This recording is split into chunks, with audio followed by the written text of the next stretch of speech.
She had $4.27 in my pocket, a dying phone, and everything I owned in a garbage bag. I was choosing between my daughter's insulin and keeping a roof over our heads. I chose insulin. That's how I ended up at that bus stop in the pouring rain. The night a stranger in a $200,000 car rolled down his window and said 3 words that changed everything. "You're coming with me." I should have been scared. Instead, I was desperate enough to say yes. I didn't know he was a billionaire. I didn't know he'd lost his wife and unborn daughter 5 years ago to the day. I didn't know that saving me would save him too. All I knew was that the last bus had left. I had nowhere to go.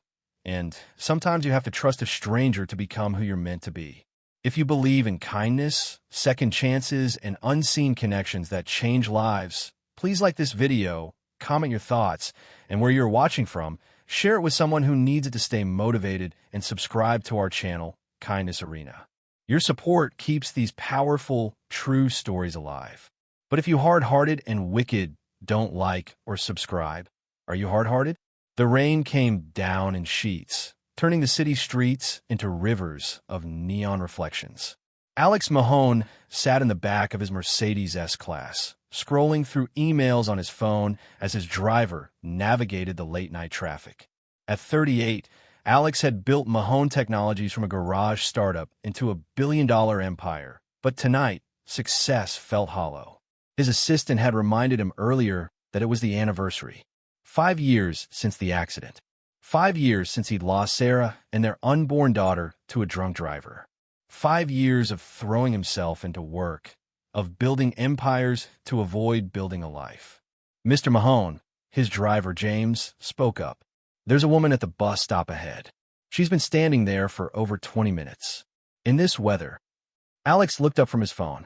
Through the rain-streaked window, he could make out a figure huddled at the bus shelter, soaking wet despite the meager protection it offered. She was holding what looked like a garbage bag close to her chest, and even from this distance, he could see she was shivering. "Pull over," Alex said, surprising himself. James didn't question it. He'd worked for Alex long enough to know that beneath the CEO's hardened exterior, there was still a man who remembered what it was like to struggle. The woman didn't look up as the Mercedes pulled alongside the curb. She was younger than Alex had initially thought, maybe early 30s, with dark hair plastered to her face and clothes that were completely drenched. Her eyes were closed, and she seemed to be concentrating on just standing upright. Alex rolled down his window. "Excuse me, are you waiting for a bus?" She opened her eyes, startled. They were green, he noticed, and filled with exhaustion so deep it seemed to have settled into her bones. "The last one left 20 minutes ago," she said quietly. I lost track of time.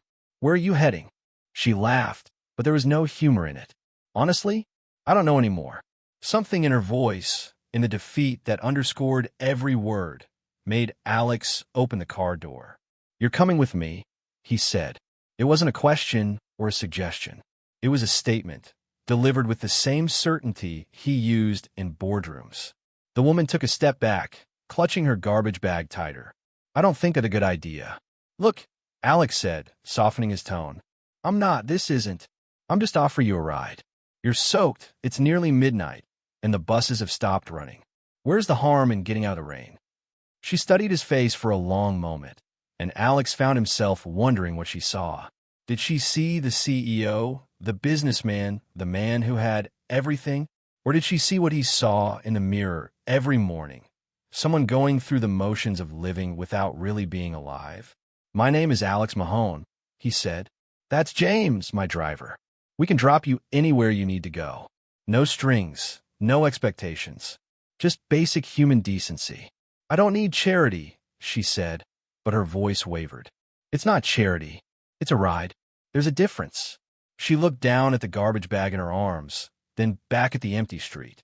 Finally, she nodded and climbed into the car, keeping as much distance between them as the back seat allowed. As James pulled back into traffic, Alex studied the woman more closely. She was holding the garbage bag like it contained everything she owned, and given her appearance, it probably did. Her clothes, though soaked, had once been nice. A nurse's scrubs, he realized, with a name tag that was too water-damaged to read. "I'm Elena," she said after a moment of silence. Elena Torres. Nice to meet you, Elena. Now, where can we take you? Her jaw tightened. I don't have anywhere to go. The words hung in the air between them. Alex had heard similar statements in business meetings, usually followed by pitches for investments or partnerships. But this wasn't business. This was real. This was a woman sitting in his car, soaking wet, with everything she owned in a garbage bag, admitting she had nowhere to go. What happened? He asked gently. Elena looked out the window, watching the rain stream down the glass. I'm a nurse. Was a nurse. I worked at County General for 8 years. I love that job. I was good at it. She paused, swallowing hard. My daughter, Maya, she's 7. She has juvenile diabetes. Type 1. Do you know what that means? Alex shook his head. It means constant monitoring, insulin shots multiple times a day, careful management of everything she eats. One mistake, and she could go into diabetic shock. Or worse. Elena's voice cracked slightly. 3 months ago, we were having a particularly bad week. Maya's blood sugar was all over the place. I was exhausted, working double shifts to cover her medical costs. Our insurance was decent, but it didn't cover everything, and the bills were piling up. She turned to look at Alex. I made a mistake. A medication error. Wrong dosage for a patient. He didn't die, thank God, but he could have. The hospital fired me immediately. No severance, no recommendation, nothing. In this industry, one mistake follows you everywhere. I haven't been able to find work since. And your daughter's father? Elena's laugh was bitter. Took off when Maya was 2. Said he couldn't handle having a sick kid. Haven't heard from him since. It's just been us against the world. Where's Maya now? With my neighbor, Mrs. Chun. She's been watching her for free because she knows I can't pay. But I can't ask her to do that forever. Elena's voice dropped to a whisper. I got evicted today. I couldn't make rent for the 3rd month in a row. The landlord was patient, but he has bills to pay too. I had to choose between rent and Maya's insulin. There wasn't really a choice. Alex felt something tighten in his chest. Where were you planning to go tonight? There's a shelter on Oakmont Street. I was going to go there, see if they had space. I just needed a minute to prepare myself, you know? To accept that this is where we are now. Take us to the Grandview Hotel, Alex said to James. Wait, what? No, Elena protested. I can't. You can, and you will, Alex said firmly. It's late, you're exhausted, and you need a proper night's sleep before you figure out our next steps. The Grandview is one of my hotels. You'll have a suite for as long as you need it. One of your hotels? Elena repeated, her eyes widening as she really looked at him for the first time. Recognition dawned on her face. Oh my God, you're Alex Mahone. Mahone Technologies. You're a billionaire. The exact number fluctuates with the stock market, Alex said dryly. But yes, I've done well for myself, which means I can afford to give someone a safe place to sleep without missing it. I don't want your pity. Good, because I'm not offering pity. I'm offering practical help to someone who needs it. There's a difference. He leaned forward. Elena, I lost someone I loved 5 years ago today. My wife and our unborn daughter. Car accident. Since then, I've spent every day building businesses, making money, achieving success, and feeling absolutely nothing. Tonight, for the first time in 5 years, I felt something when I saw you standing in that rain. I felt like maybe I could do something that actually mattered. Elena's eyes filled with tears. I don't know what to say. Say yes. Say you'll accept the help. Say you'll let me do this one decent thing. She nodded, unable to speak. The Grandview Hotel rose 40 stories above the city, a gleaming tower of glass and steel that represented everything Elena had never been able to touch. As they pulled up to the entrance, she felt like she was entering a different world, one where she didn't belong. A doorman in an impeccable uniform rushed forward with an umbrella, though the gesture felt absurd given how completely soaked she already was. Alex stepped out first, then held out his hand to help her from the car. Mr. Mahone, the doorman said with obvious surprise. We weren't expecting you tonight, sir. Last-minute decision. Marcus, this is Ms. Torres. She'll be staying with us for a while. Please ensure she's given the presidential suite and that anything she needs is provided immediately. Marcus's eyes widened slightly as he took in Elena's appearance. The soaked scrubs, the garbage bag of belongings, but his professional demeanor never wavered. "Of course, sir. Right away." The lobby was even more magnificent than Elena had imagined. Marble floors, crystal chandeliers, art that probably cost more than she'd earned in her entire nursing career. She felt acutely aware of the water dripping from her clothes, of the garbage bag in her hands, of how utterly out of place she was. Alex placed a gentle hand on her back, guiding her toward the elevators. "Ignore the stairs," he murmured. "Half these people are here because they inherited their money. You actually earned your way in life. That makes you better than most of them." The night manager, a polished woman in her 50s, appeared seemingly out of nowhere. "Mr. Mahone, what a pleasure. The presidential suite has been occupied, but I can have those guests moved within the hour." "That won't be necessary. Give Ms. Torres the owner's suite." The manager's eyebrows shot up. "Your personal suite, sir?" "That's what I said." Alex's tone left no room for argument. "Also, send up the hotel doctor. Ms. Torres has been out in the cold rain for some time." "That's really not necessary," Elena protested. "Humor me," Alex said. "You can't take care of your daughter if you get pneumonia." The owner's suite was on the 40th floor, and the elevator ride up was conducted in silence. Elena could feel the weight of the night settling over her, the shame of her situation, the overwhelming gratitude for this stranger's kindness, the fear of what came next. When the elevator doors opened, Alex led her down a hallway to a set of double doors. He produced a key card and opened them, revealing a space that took Elena's breath away. The suite was massive, with floor-to-ceiling windows offering a panoramic view of the city. The furniture was elegant but comfortable, the kind of tasteful luxury that didn't need to announce itself. There was a full living room, a dining area, and through open doors, she could see a bedroom and what looked like a spa-worthy bathroom. "This is too much," Elena whispered. "It's just sitting here empty most of the time," Alex said. "I work too much to actually use it. You'd be doing me a favor by making sure it doesn't go to waste." He walked to a door and opened it. "This is the second bedroom. Perfect for Maya. When you're ready, we can go pick her up." Elena's tears finally spilled over. "Why are you doing this?" Alex was quiet for a long moment. 5 years ago, on a night a lot like this one, someone offered my wife a ride. She said no. She wanted to walk home from her friend's house, enjoy the evening. If she had just accepted that ride, she'd still be alive. Our daughter would be 4 years old. I'd be a father. He met Elena's eyes. "Maybe I can't change the past, but I can make sure someone accepts help when it's offered. I can make sure someone's daughter still has her mother." Before Elena could respond, there was a knock at the door. The hotel doctor arrived, a kind-faced man who examined Elena quickly and professionally, declaring that she was cold and exhausted but otherwise healthy. He left with instructions for rest and hot tea. "James will take you to pick up Maya whenever you're ready," Alex said. "But first, you should change into something dry. There's a boutique in the hotel. I'll have them send up some clothes for you and your daughter." "Alex, I can't repay you for any of this." "I'm not asking you to." He moved toward the door. "Get some rest, Elena. Tomorrow, we'll figure out the next steps. But for tonight, you're safe, you're warm, and you're home." After he left, Elena stood in the middle of the suite, dripping water on the expensive carpet, and finally allowed herself to fall apart. She sobbed for all the months of struggle, for all the fear and shame and exhaustion. She cried for the job she'd loved and lost, for the dignity that had been stripped away piece by piece, for the terror of not being able to care for her daughter. And then, when the tears were spent, she dried her eyes, accepted the clothes that a boutique attendant brought up, and called Mrs. Chun to say she was coming for Maya. Maya Torres was small for 7, with her mother's green eyes and a wisdom that came from dealing with a chronic illness from a young age.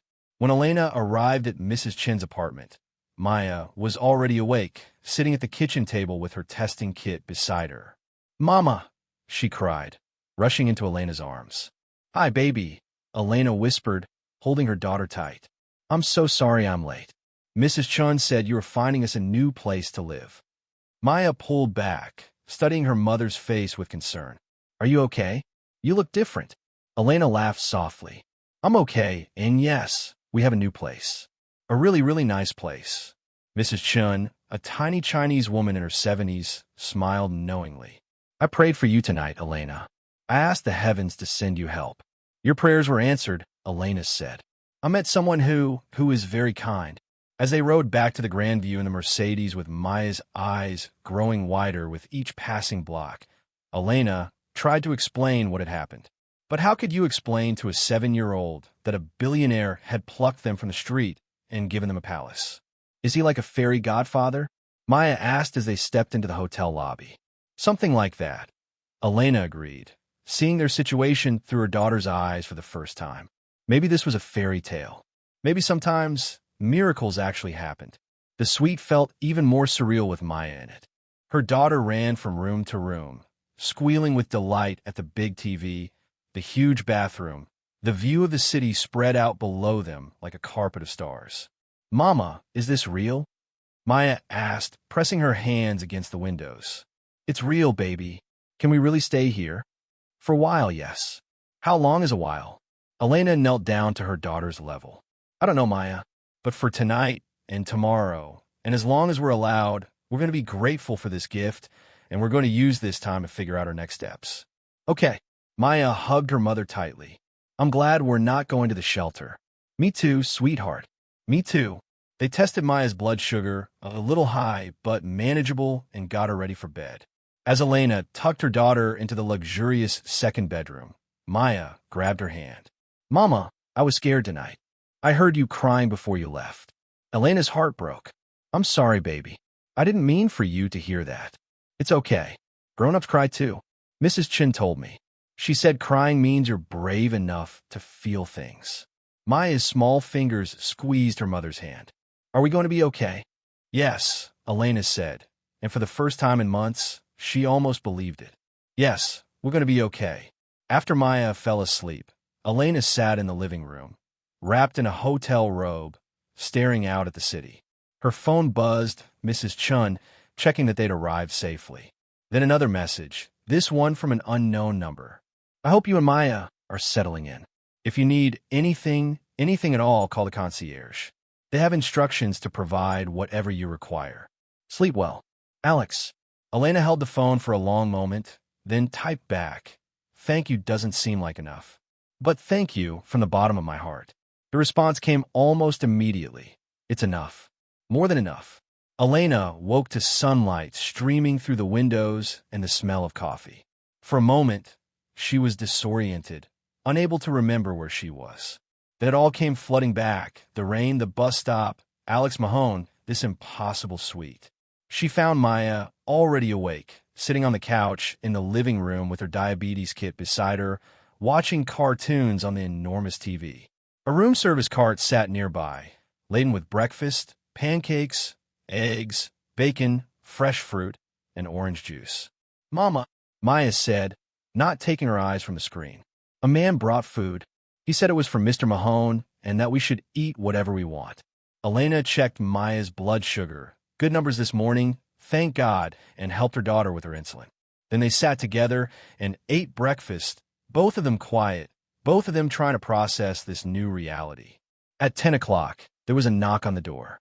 Elena opened it to find Alex Mahone standing in the hallway, looking much different than he had the night before.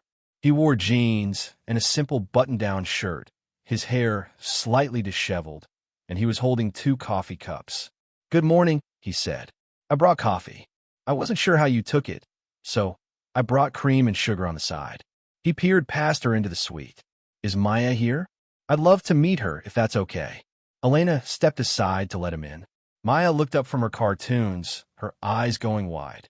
Maya, this is Mr. Mahone, Elena said. He's the one who's letting us stay here. Hi, Mr. Mahone, Maya said shyly. Hi, Maya. You can call me Alex. He sat down on the couch at a respectful distance. Your mom tells me you're 7. That's a good age. That's when I got my first computer. Really? Maya's shyness evaporated. What kind? An old Commodore 64. Do you know what that is? Maya shook her head. It was ancient, even for its time, but I loved it. I taught myself to code on that computer. Alex smiled. What do you like to do? I like to draw, Maya said.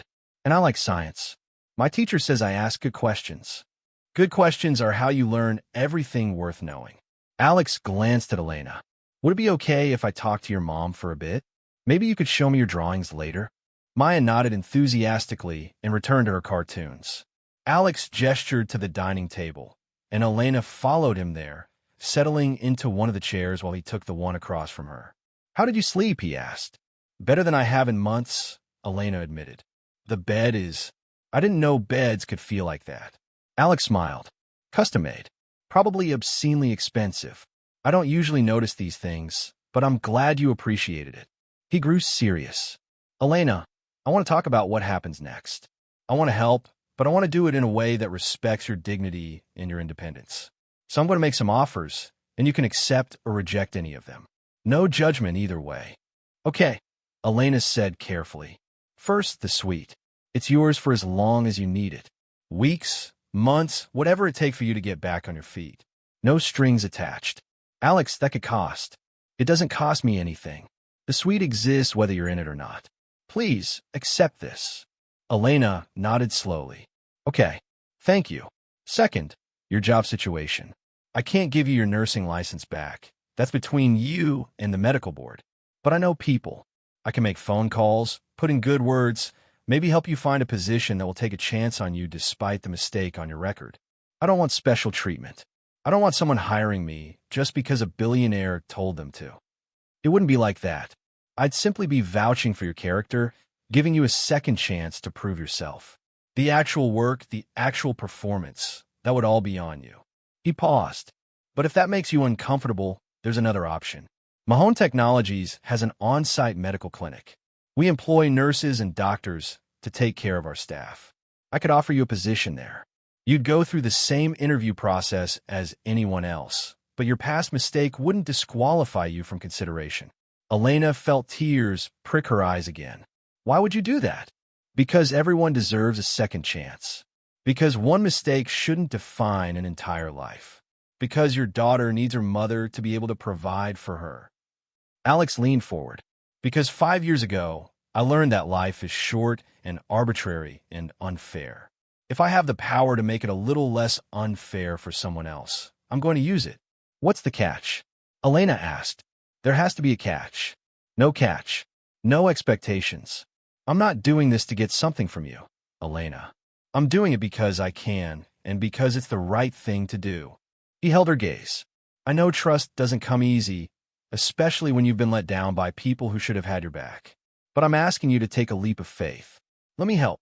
Elena thought about Maya, about insulin and doctor's appointments and school supplies.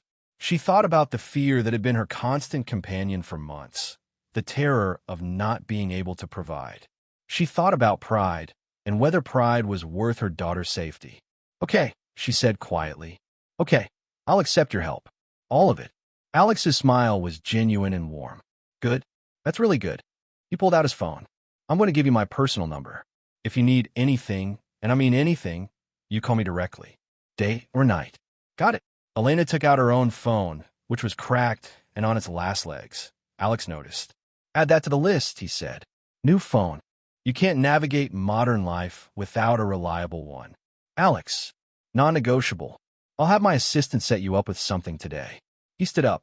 I have some meetings this morning, but I'll be back this afternoon.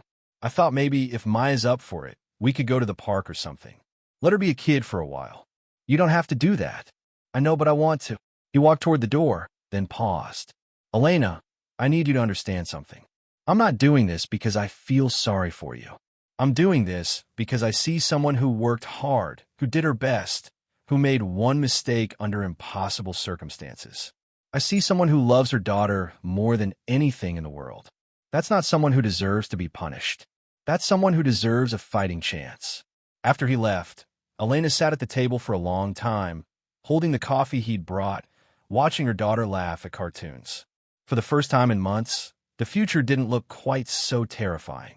That afternoon, Alex returned as promised, and the three of them went to Riverside Park.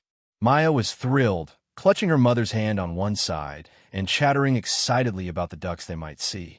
Do you have kids, Mr. Alex? Maya asked as they walked along the path. Elena winced at the question, but Alex's expression remained kind. No, I don't. But I would have liked to. Why don't you? Maya. Elena warned gently. It's okay, Alex said. He knelt down to Maya's level. Sometimes life doesn't work out the way we plan. I was going to be a dad once, but something sad happened, and it didn't work out. Maya considered this seriously. That's really sad. I think you'd be a good dad. Thank you, Maya. That means a lot to me. They spent the afternoon feeding ducks with Alex, buying overpriced duck food from a vendor, and playing on the playground. Alex pushed Maya on the swings, and Elena sat on a nearby bench, watching them and trying to understand how her life had changed so dramatically in less than 24 hours.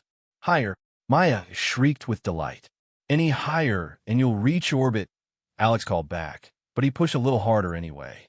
Watching them together, Elena felt a pang of something she couldn't quite name. Not love, it was far too soon for that.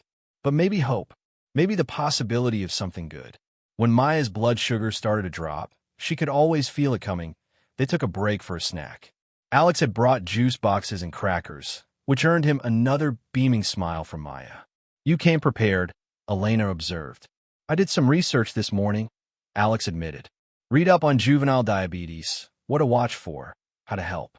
I figured if I'm going to be around, I should understand what Maya deals with every day. You didn't have to do that. I wanted to. He watched Maya chase a butterfly across the grass. She's a great kid, Elena. You've done an amazing job with her. I've done my best. It doesn't always feel like enough. It's enough, Alex said firmly. She's happy. She's kind. She's curious about the world. That's all down to you. As the sun began to set, painting the sky in shades of orange and pink, they started the walk back to the car. Maya was tired now, leaning against her mother's side, and Elena could feel her own exhaustion creeping in. Mr. Alex? Maya said sleepily. Can we do this again sometime? Absolutely, Alex said. Whenever you want. Good. I like you. You're nice. Alex's expression softened. I like you too, Maya. You're pretty nice yourself. That evening, back at the suite, Elena got Maya ready for bed. Her daughter was already half asleep by the time her head hit the pillow. Mama, she murmured, I think things are going to be okay now. I think so too, baby, Elena whispered. When Maya was asleep, Elena found Alex in the living room, looking out at the city lights. He'd changed into more casual clothes. She wondered if he kept them here or if he'd gone home at some point, and he looked more relaxed than she'd seen him yet. Thank you for today, she said. Maya had the best time. So did I, Alex said. It's been a long time since I did something just for the joy of it, you know? No agenda, no business strategy. Just being present. Elena sat on the couch, and after a moment, Alex joined her, keeping a respectful distance between them. Can I ask you something? Elena said. Anything. Why me? Really? You must see people struggling all the time. Why did you stop for me specifically? Alex was quiet for a long moment. Honestly, I don't know. Maybe it was the anniversary. Maybe I was feeling raw. Maybe it was the way you were standing there in the rain, looking so defeated but so determined not to give up. Maybe it was fate, or luck, or just random chance. He turned to look at her. Does the reason matter? I suppose not. But I keep waiting for the other shoe to drop, you know? For this to turn out to be too good to be true. It's not too good to be true. It's just true. Life can be cruel and arbitrary, but sometimes, just sometimes, it can be kind and arbitrary too. I'm not used to kindness without strings. Get used to it, Alex said gently. Because I meant what I said. No strings. No expectations. You and Maya are safe here for as long as you need to be. Elena felt something shift in her chest, some wall she'd built around her heart beginning to crack.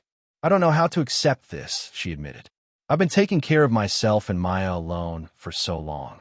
I've had to be strong to not need anyone. This feels like weakness. It's not a weakness, it's courage. It takes courage to accept help when you need it. Alex reached out, then seemed to think better of it, pulling his hand back. Elena, you don't have to do everything alone, not anymore. They sat in comfortable silence for a while, watching the city lights twinkle below them. Finally, Alex stood up. I should go. Let you get some rest. He paused at the door. I'll come by tomorrow morning, if that's okay. I want to take you to meet with our HR department, start the process of getting you set up at our medical clinic. Okay, Elena said. And Alex? Thank you. For everything. You don't have to keep thanking me. Yes, I do. Because I need you to know how much this means. How much you're changing our lives. Alex's expression was unreadable. You're changing mine too, Elena. More than you know. The next 3 weeks passed in a blur of activity and adjustment. Elena interviewed with the medical director at Mahone Technologies, a kind woman named Dr. Patricia Reeves who listened to Elena's story without judgment and then offered her a position on the spot. Alex didn't tell me to hire you, Dr. Reeves clarified. He just asked me to give you a fair shot. But I'm hiring you because you're clearly skilled, dedicated, and because our employees will be lucky to have you caring for them. Elena started work the following Monday, and it felt like coming home. The clinic was state-of-the-art, the staff was welcoming, and the work itself was satisfying in a way she'd almost forgotten work could be. Maya enrolled in a school near the hotel, a good public school where the teachers actually seemed to care about their students. Alex had offered to pay for private school, but Elena had declined. Some things she wanted to manage herself. But Alex had become a fixture in their lives in other ways. He stopped by the suite most evenings, usually with takeout or groceries.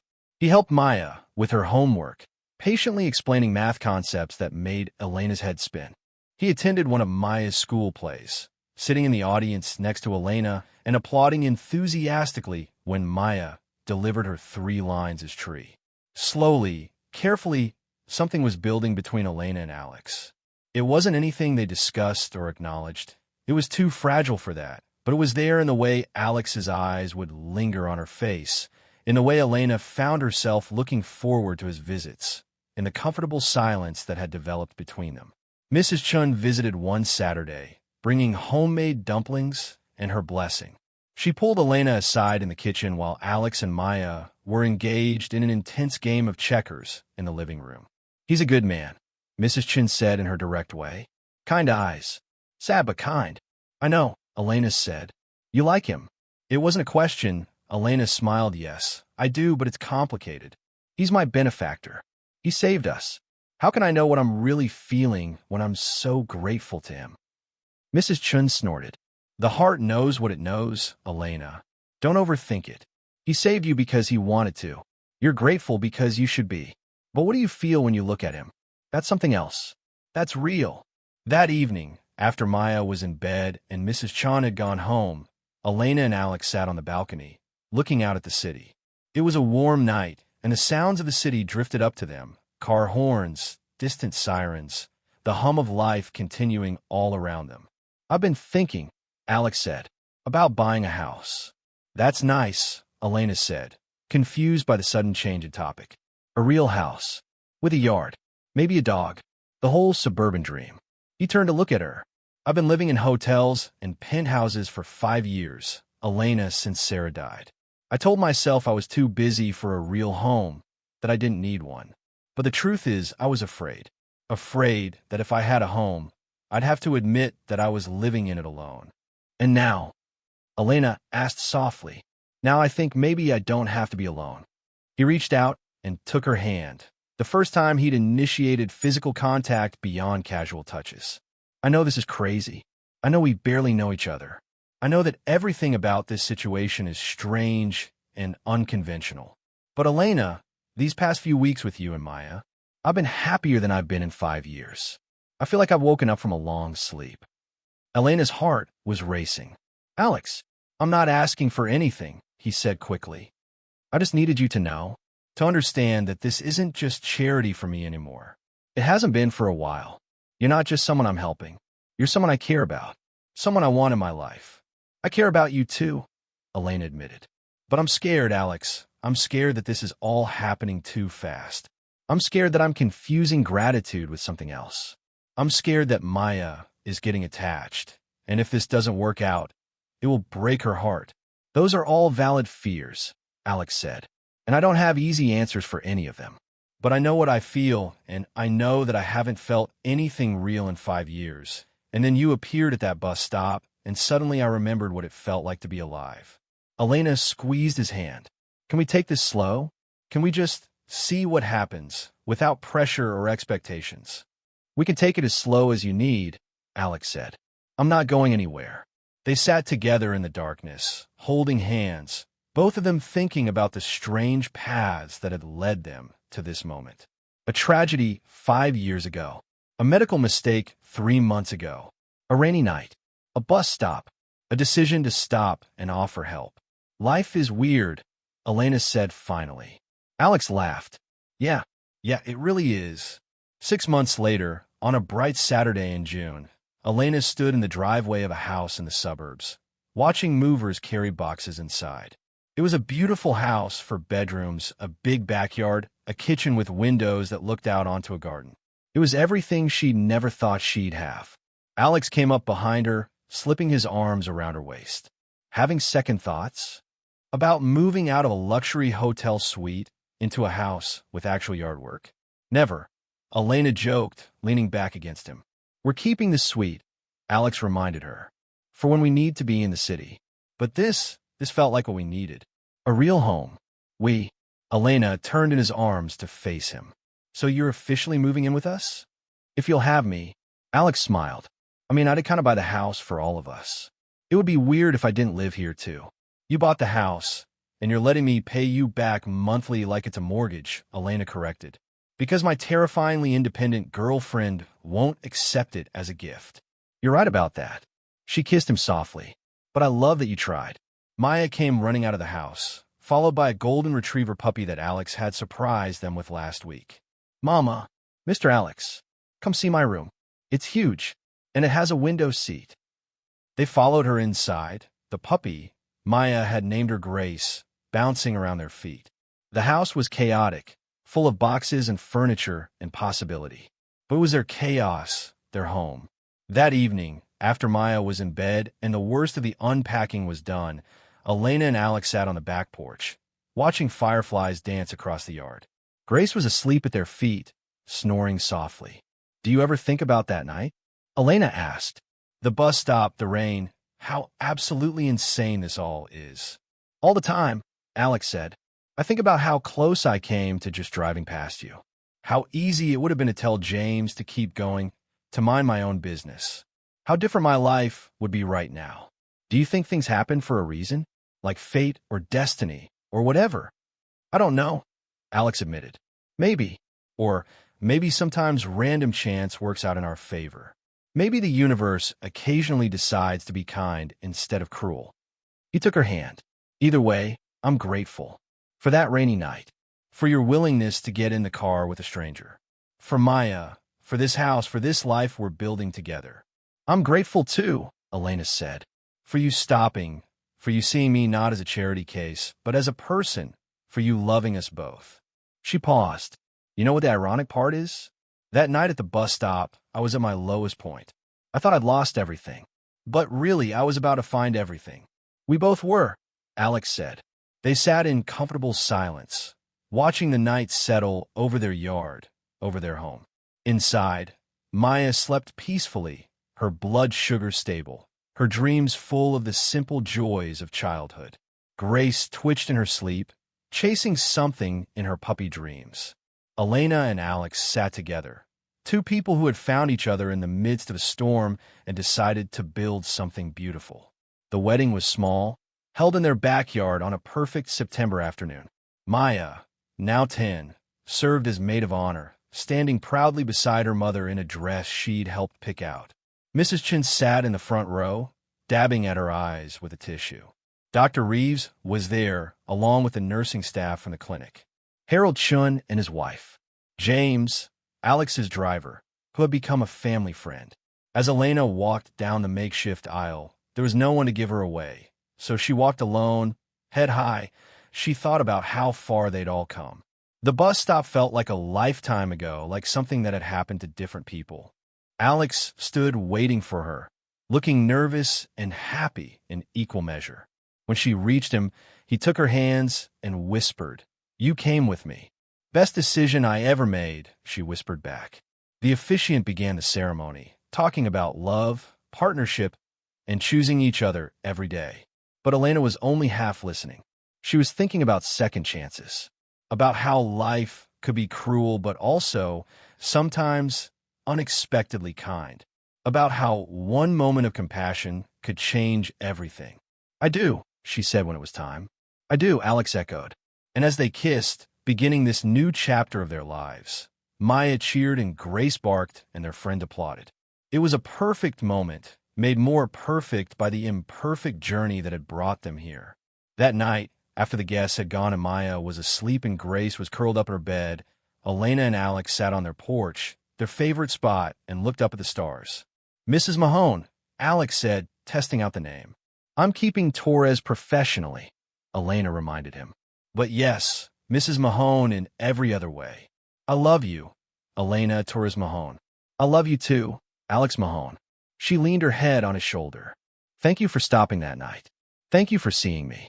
Thank you for saying, you're coming with me. Thank you for saying yes," Alex replied. "Thank you for trusting a stranger in a Mercedes who probably seemed more than a little crazy." "Well," Elena said with a smile, "you did turn out to be a little crazy, but in the best possible way."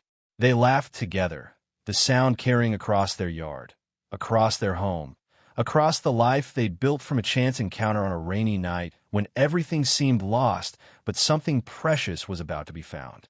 If this story touched your heart, if it reminded you that kindness is never wasted and that even broken path can lead to beautiful places and change of lives, please like this video, share it with someone who needs a little hope today, and subscribe to Kindness Arena because your support keeps stories like this alive and spreading.